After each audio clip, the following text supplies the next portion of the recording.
अरिहन्ताणं नमो सिद्धाणं नमो आयर्याणं नमो वज्रायाणं नमो सव्यसावुणम् येनात्मा बुद्धतात्मैव परत्वेनैव चापरम् अक्षयानन्तबोधाय तस्मै सिद्धात्मने नमः।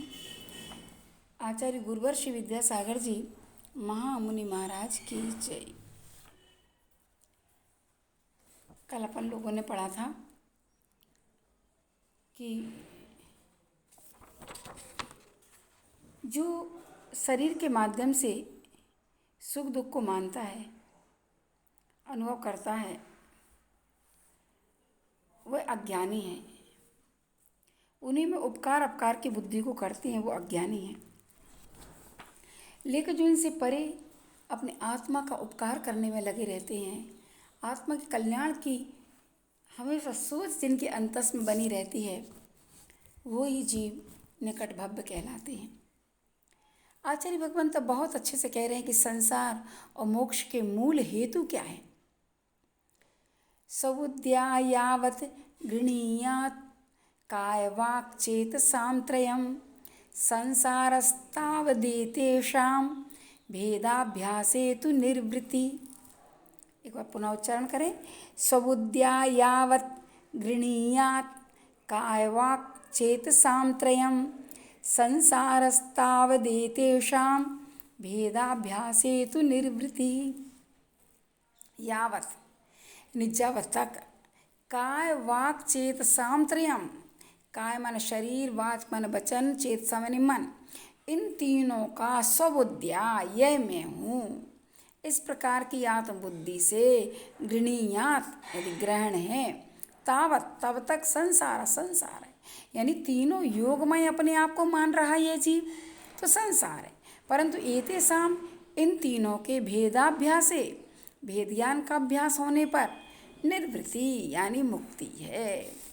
जब तक शरीर वचन और मन इन तीनों योगों को अपना मानता है, आत्मपने की बुद्धि से ग्रहण करता है, तब तक तो संसार है। परंतु इन तीनों के भेद से या भेद का अभ्यास करने पर नियम से मुक्ति होती है। ठीक है। जितने समय तक यह आत्मा वीतराग निर्विकल्प समाधि से बाहर रहता हुआ इस उपात्त शरीर में अपनी आत्मबुद्धि से यह मैं हूँ, इस प्रकार के अध्यवसान से शरीर में रहता है, तब तक संसार दिखता है। और जब तक अपने व दूसरों के वचन जालों में आत्मीय पने से प्रवृत्ति करता है, तब तक संसार को बढ़ाता है। इसी प्रकार जब तक ये आत्मा मन की चिंता में आम भाव से सोचता है कि मैं ऐसा हूँ, मैं ऐसा हूँ, तब तक यह संसार को चुनता है। इसका अर्थ क्या हुआ, इससे सिद्ध क्या हुआ कि जब तक शरीर वचन और मन इन तीनों को आत्मपने की बुद्धि से ग्रहण करता है, तब तक संसार है।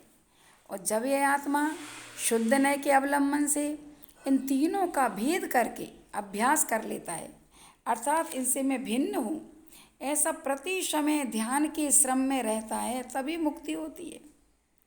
कि तन सो मैं नहीं, मैं सो तन नहीं, मैं चेतन हूँ, हमेशा भेद विज्ञान करता रहता है। कहते ना, भेद विज्ञान तह के सिद्धा सिद्धा ये किल केचना।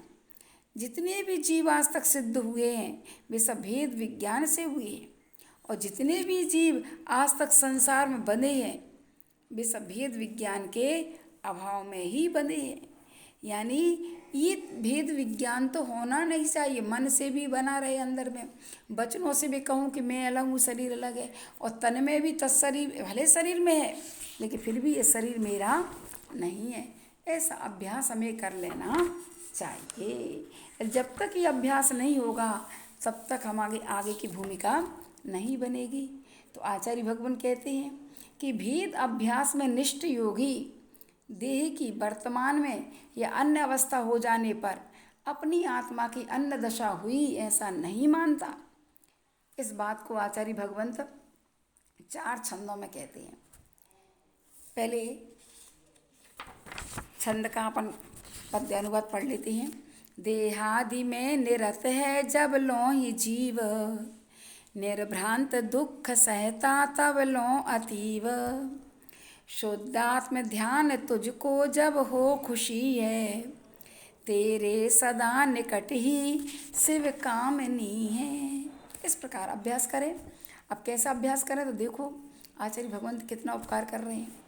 घने वस्त्रे यथात्मानं न घनं मन्यते तथा, घने स्वदेप्यात्मानं न घनं मन्यते बुधा, जीर्णे वस्त्रे यथात्मानं न जीर्णं मन्यते तथा, जीर्णे स्वदेहेप्यात्मानं न जीर्णं मन्यते बुधा, नष्टे वस्त्रे यथात्मानं न नष्टं मन्यते तथा, नष्टे स्वदेप्यात्मानं न नष्टं मन्यते बुधा, रक्ते वस्त्रे यथात्मानं न रक्तं मन्यते तथा, रक्ते स्वदेप्यात्मानं न रक्तं मन्यते बुधा। इन चारों छंदों का एक ही बार उच्चारण रहेगा क्योंकि वही चीज़ दोहराई गई है।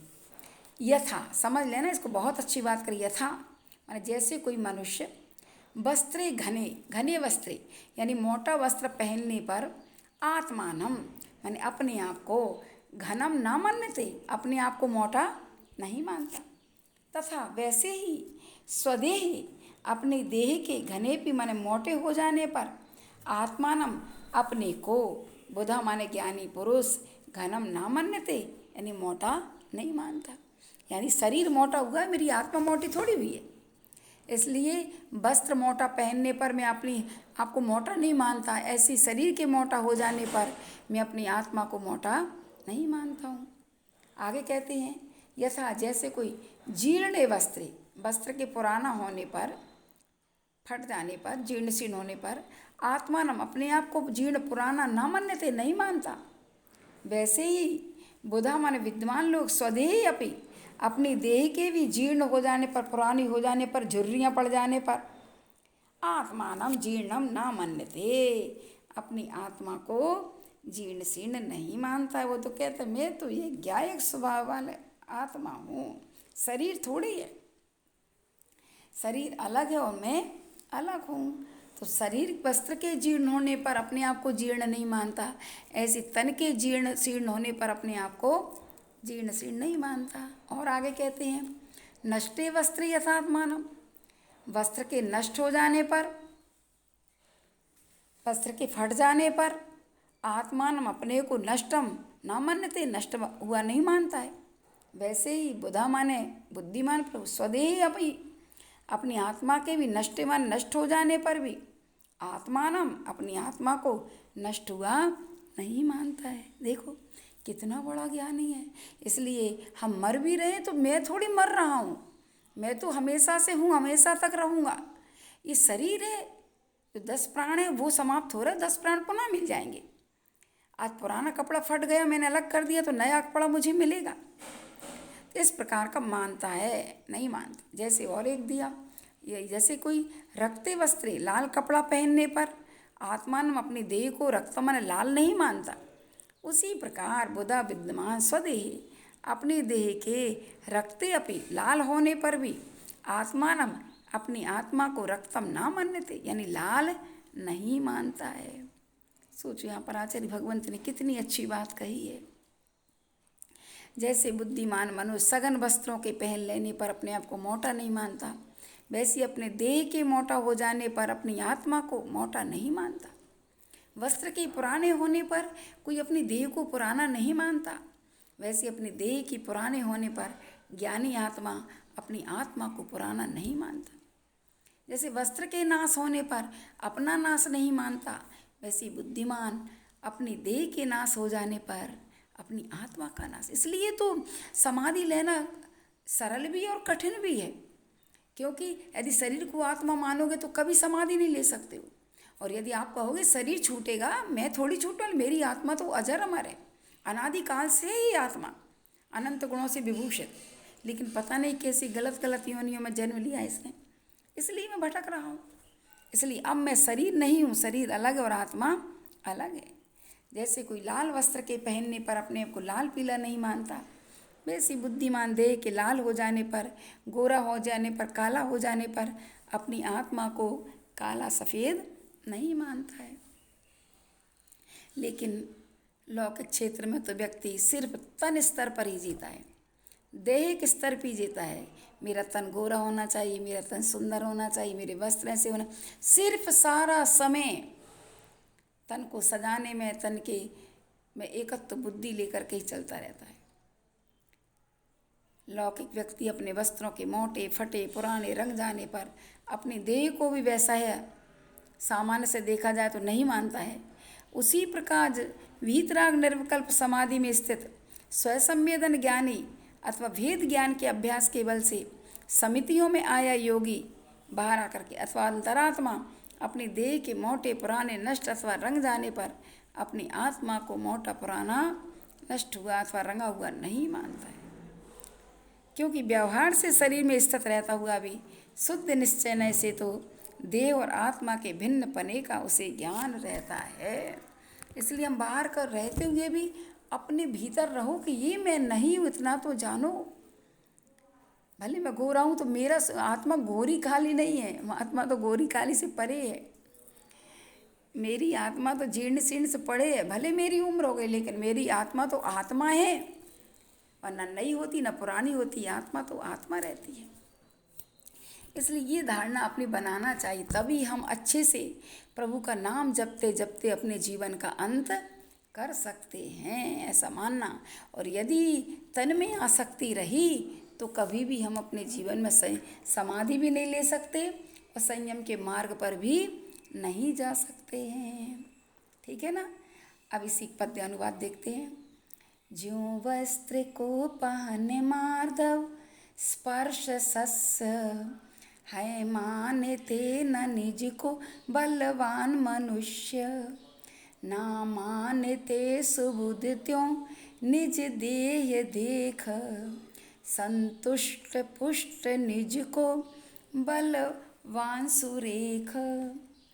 होता यदा वसन है यदि जीर्ण शीर्ण, कोई तदा समझते निज को न क्षीण। काया जरा समय में यदि कांतिहीन, ज्ञानी तदा समझते निज को न क्षीण। है मूल्यवान पटवी यदि नष्ट होता, संसार में अबुध भी न कदापि रोता। देहावसान यदि हो मम तो खुशी है, मेरा नहीं मरण यूं कहते वसी हैं। है पंक से मलिन यद्यपि शुक्ल वस्त्र, पैमानते मनुज तो निज को पवित्र। तो देह में रुधिर पीव पड़े सड़े भी, योगी स्वलीन फिर भी तपते खड़े ही। आचार्य भगवंत ने कितनी अच्छी बातें कही। पंख यानी कीचड़ से मलिन वस्त्र हो जाए सफ़ेद तो भी जानता है कि कीचड़ अलग है वस्त्र अलग है। ऐसी शरीर में यदि रुधिर पीप कुछ हो जाए तो शरीर अलग है और आत्मा अलग है। इस प्रकार का भेद विज्ञान प्रतिपल करते रहना चाहिए। ये छंद ये गाथाएँ तो बहुत अच्छे से कंठस्थ होना चाहिए। हमेशा सुबह शाम इसको सुबह अपने अंदर में चिंतन में लाते रहो कि ये मैं नहीं हूँ। अपने आप पता चलेगा कि हम कितने शरीर स्तर पर जी रहे, कितने आत्म स्तर पर जी रहे हैं। तन के स्तर पर जी करके आप अपने जीवन में वो चीज़ प्राप्त नहीं कर पाएंगे जो आत्मा के स्तर पर जीने से आप प्राप्त कर पाएंगे। इसलिए इस बात को अपने ध्यान रखना पड़ेगा। और जब इस बात को अपन ध्यान रखेंगे तो बहुत अच्छे से आचार्य पूज्यपाद की वाणी को हम आत्मसात करेंगे तो लगेगा कि वास्तव हमने जीवन में कुछ पाया है। जो आज तक हमने नहीं पाया था वो चीज़ हमने पाई है। ऐसी चीज़ अपन पाएँ तो बहुत अच्छी बात है।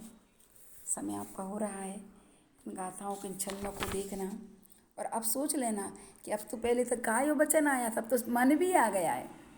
यानी ये तीनों में जब तक आत्मबुद्धि रहेगी तब तक संसार है और जिनसे जैसे ही तीनों से आत्मबुद्धि हटेगी तो ही मोक्ष है। इसलिए प्रतिपल भेद विज्ञान करते रहना चाहिए। ठीक है।